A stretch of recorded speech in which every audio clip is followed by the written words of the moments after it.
Wow, listen to this exchange from the Purgatory debate. This is Trent Horn. He's a papist. He's of the papal pseudo-ecclesia, the false church, the Antichrist church of Scripture, the little horn of Daniel chapter 7, the man of sin, son of perdition, 2 Thessalonians chapter 2, the sea beast of Revelation 13, verses 1 through 10, the scarlet harlot of Revelation 17. That is Trent Horn, and he is defending the mother of harlots doctrine of purgatory. Dr. James White, of course, is arguing against it. But look at this interaction here. This was just hilarious to me. Such as what C.S. Lewis or Jerry Walls.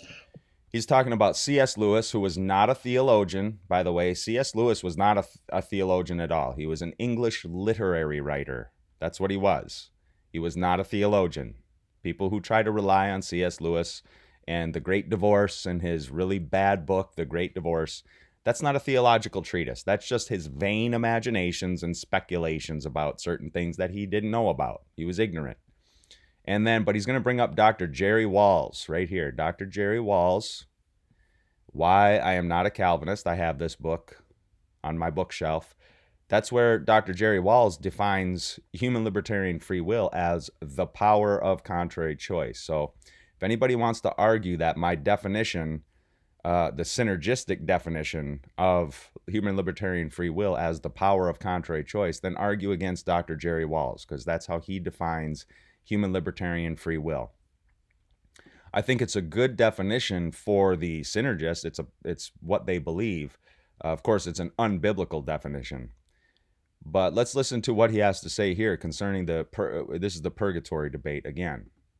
Others argue. Would that be a Protestant view of purgatory? That would be a biblical view that you would say is acceptable? With Jerry Walls sitting right there, I'll say no. Is he here? Yep. Say hi. Wave. There he is. Hey, look at that. We got to hang out and talk later. That says all you need to know there. But so he just said C.S. Lewis and Jerry Walls had a post-mortem type of sanctification type of situation going on, which is absolutely false. There's none of this taught in Scripture. There is no post-mortem sanctification or purging of sins that still remain or anything like this. And this is why eschatology matters. Eschatology matters because at the second advent, of course, when Christ returns, he will raise and resurrect, that is, resurrect his saints, raise his saints to glory. They will be sinless and inerrant, without error and without sin, when they are resurrected and glorified. But that awaits the second advent. It does not happen at the death of a Christian. That's not when it happens. Glorification happens at the second advent. That's what Paul emphasizes over and over again. But here he's saying Dr. Jerry Walls has this post-mortem type of situation where they can still be sanctified in some sort of purgation of any, remnants of sin or whatever that might be. And Dr. Jerry Walls, who hates Calvinism, of course, or at least speaks out against Calvinism, wrote a book, Why I'm Not a Calvinist. And then, of course, people will read that book, but they don't seem to remember the book, Why I Am Not an Arminian. That is the much better book. There he is. Hey, look at that. We got to hang out and talk later. That says all you need to know there.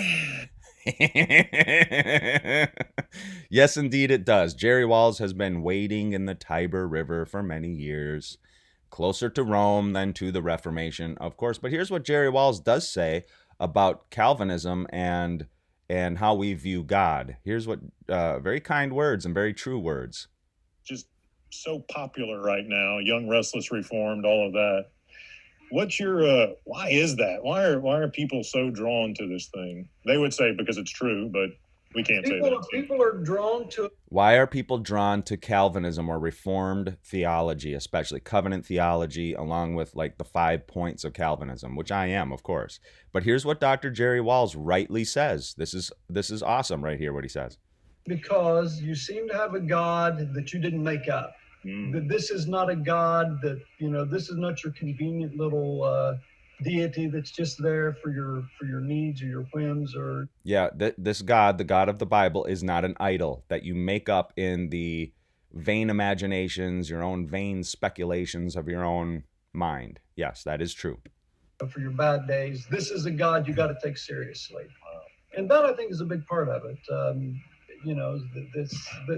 This God is not the God of liberal theology. This is not the God of the wimpy, grandfatherly, old doddering fool. He's not that God. This is a God you better take seriously. So I think that's part of it, is just that the fact that it does counter our intuition so sharply underscores the fact that, hey, this is a God to be taken seriously as opposed to the doddering grandfather. Exactly. Exactly. Where the God that, well, this is a God you have to take seriously in Calvinism. So apparently the God that Jerry Walls claims to worship, you don't have to really take that seriously. It's a deistic type of God where, he creates things but kind of steps aside and lets people with their power of contrary choice, the false definition of human libertarian free will, just continue to go on as they do, making their choices and going to the store and going to work and coming home with the kids and whatnot. The God of Calvinism is a God you need to take seriously. He is the God of the Bible.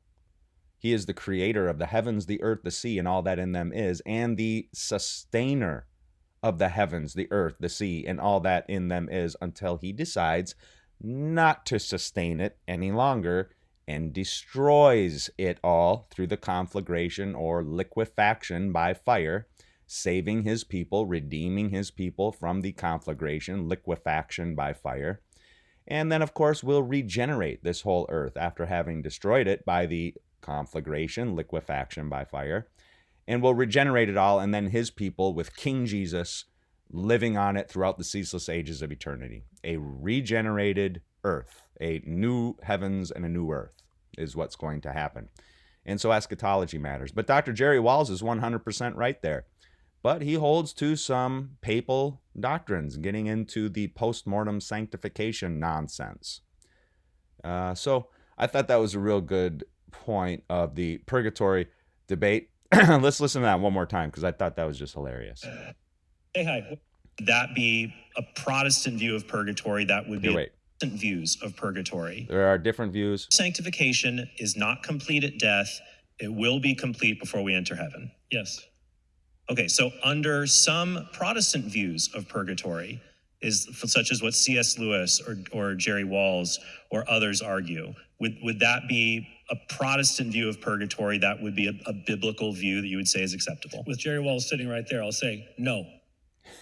Is he here? Yep. Say hi. Wave. There he is. Hey, look at that. We got to hang out and talk later. That says all you need to know there. But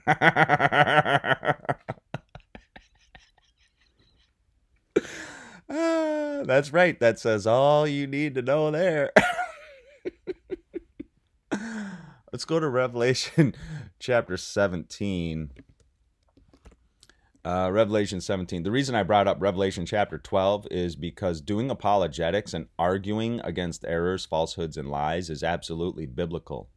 So when Jesus ascended into heaven in Acts chapter 1, verses 9 through 11, right here, she, the woman, gave birth to a male child, but her child was raptured up, harpazoed up to God and to his throne. And the woman fled in the wilderness for the 1260 years. That didn't begin until after the fall of the Roman Empire, by the way. So this woman right here is the New Testament church. This woman is the Old Testament church, the church of the Old Testament, but they're the same woman. This is Israel, a picture of Israel. See Genesis 37, verses 9 through 11 for the imagery here. And this woman is the New Testament Christian church. But they're the same woman in the prophecy. Same woman. They're not different women. Now war arose in heaven at the ascension to Jesus, caught up to God and to his throne. War arose in heaven. Michael and his angels fighting against the dragon, that is Satan, and the dragon and his angels fought back, but he was defeated. This war was not a carnal war with swords and spears and shields and bows and arrows. This war was a debate war, a debate war, back and forth in debate. And the dragon was defeated. Michael and his angels debating against the dragon. The fighting right here against the dragon and his angels fought back. The word is polemos or polemeo, from whence we get our English word polemics or polemical. So this was an argument. This was not a carnal war at all, as I have argued before. But let's go to Revelation chapter 17. Let me show you the judgment of the great prostitute who is seated on many waters, full of blasphemous names, had 7 heads, 10 horns. The woman was arrayed in purple and scarlet, adorned with gold and jewels and pearls, holding in her hand a golden cup full of abominations and the impurities of her sexual immorality. Babylon the Great was written on her forehead, mother of prostitutes and of earth's abominations. That's the point, mother of prostitutes. So this woman, this scarlet harlot, has many prostitute daughters. If she is the mother of prostitutes, that means she has many harlot daughters. And as Dr. James just said, that tells you all you need to know right there. Dr. Jerry Walls, postmortem nonsense, giving in to papal false doctrine concerning purgatory, or at least a type of purgation, postmortem purgation. So that's all I had to say on that. 11 minutes in. I hope that was substantive. Let me know if you have any questions, comments. We'll talk to you soon. Soli Deo Gloria.